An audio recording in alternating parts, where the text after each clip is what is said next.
Picture this. It's the late 1990s. The two giants of aviation, Airbus and Boeing, are staring at the exact same crystal ball. Air travel is exploding, airports are choking on congestion, and everyone agrees something big has to change. But looking at the same future, they came to wildly, completely opposite conclusions. And each company was so sure they were right, they were about to bet the entire farm, tens of billions of dollars, on their vision. Airbus went all in on the idea that the future was bigger, way bigger. They envisioned massive super jumbos, ferrying hundreds of people at a time between huge, crowded hub airports. Boeing, on the other hand, looked at that and said, no way. They bet the future was smaller, more nimble, hyper-efficient jets that could just fly past the big hubs and connect more cities directly. One of them was about to make a spectacular, multi-billion-dollar mistake. So to really get why they made these completely opposite bets, we've got to rewind a little bit. We need to understand this one simple rule that, for decades, dictated everything about how we fly over oceans. It was called the 60-minute rule. And the logic behind it was, pretty sound. Imagine you're in a plane with two engines, halfway across the Pacific. If one of those engines fails, you'd better be able to get to an airport on the one that's left.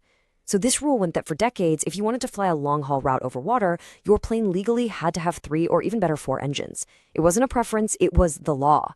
But here's the thing about technology, it just keeps getting better. Jet engines became ridiculously reliable, so reliable that regulators started to relax that rule.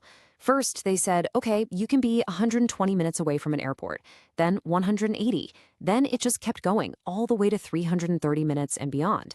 And just like that, poof, the entire reason for 4-engine jets to even exist just evaporated. A plane with 2 engines could now do the exact same job, but using a whole lot less fuel. And the market's reaction? Oh, it was brutal. Boeing's twin-engine 777 went up against Airbus's 4-engine A340, and it wasn't even a fair fight. Look at these numbers. The 777 didn't just win, it absolutely crushed its competitor, outselling it by more than 6-1. The signal to the industry couldn't have been clearer. Okay, so the writing is on the wall, right? The age of 4 engines is over. So what do you do next? This is where the story takes a fascinating turn, because both companies had to make their move.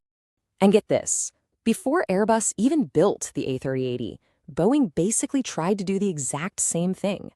They cooked up this idea for the 747X, a gigantic, stretched-out version of their classic jumbo jet.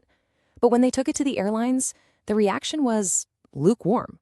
People were interested, sure, but nobody was willing to pull out their checkbook. The numbers just didn't add up, so Boeing wisely walked away. Now, Airbus saw all of this. They saw Boeing try and fail, and they decided to go for it anyway. But they had a totally different strategy. They weren't just selling an airplane, they were selling an icon. They went straight to the biggest, most glamorous flagship airlines. Emirates, Singapore Airlines. The idea was to create this sense that if you didn't have the A380, you were falling behind. It was a power move. Meanwhile, Boeing pivoted to something that felt like it was straight out of science fiction, the Sonic Cruiser. This thing was designed to fly at nearly the speed of sound. The bet was that what people really wanted was to get where they were going faster. But then, the 9/11 attacks happened, and the entire travel industry collapsed. All of a sudden, speed was a luxury nobody cared about. The only thing that mattered was saving money on fuel. But here's the really incredible part. Boeing basically failed its way into the right answer. They took all that amazing cutting-edge technology, the carbon fiber materials, the revolutionary engine designs from that failed Sonic Cruiser, and they poured it into a brand new idea. Not a huge plane, not a fast plane, but a ridiculously efficient mid-sized jet designed to fly point to point. They called it the 787 Dreamliner.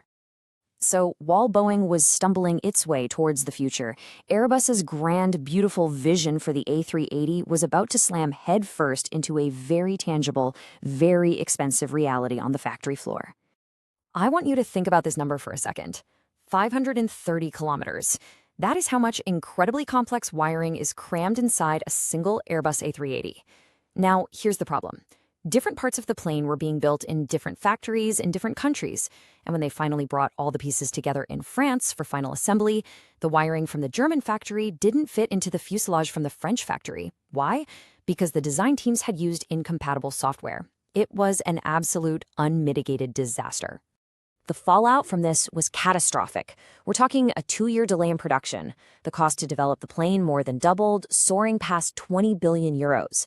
The parent company's stock lost over a quarter of its value in a single day. The dream was turning into a very public, very expensive nightmare. And when the A380 finally did get into the air, a whole new problem emerged. The promise was always lower cost per seat. Fly more people and the cost for each person goes down. Makes sense, right? But to consistently fill 500 seats on a single flight, airlines had to slash ticket prices. So while the cost per seat went down, the revenue they made from each seat went down too. The whole economic advantage just vanished. And here's what's really crucial to understand. The A380 program wasn't just struggling. It was dangerously dependent. Just look at this. Nearly half of all A380s ever built were sold to one single customer, Emirates. The entire multi-billion-dollar project was essentially being propped up by one airline. That is a terrifyingly fragile position to be in. And if all that wasn't enough, there was another massive problem. The plane was just so enormous that airports literally had to rebuild themselves to handle it. They had to widen runways, strengthen taxiways, and build special double-decker jet bridges. This created the ultimate catch-22. Airports refused to spend millions on upgrades unless airlines bought the plane. And airlines wouldn't buy the plane if there were no airports that could handle it. It was a trap. So as the A380 is floundering, something truly strange starts to happen. Airbus's own customers start demanding that they build a direct competitor to Boeing's 787, the very plane their entire corporate strategy was built to prove wrong. So Airbus basically dragged kicking and screaming by its own customers, developed the A350. It was a smaller, twin-engine jet, the exact opposite of their grand vision. And the results? They're just staggering. The plane that Airbus never wanted to build has now outsold their $25 billion flagship by more than 6 to 1. It was a triumph born from failure. But here's the final twist. You'd think Boeing won, right? They made the right call. But their victory almost destroyed them. The 787 program was a complete disaster of execution. It was 3 years late. The entire global fleet had to be grounded because the batteries kept catching on fire. It was plagued by years of production nightmares. They spent $32 billion, and to this day, the program still hasn't actually turned a profit. And this brings us to the final, unbelievable irony of this whole story. Airbus was completely, fundamentally wrong about the future of air travel. They bet billions on a plane the market didn't want. And the result?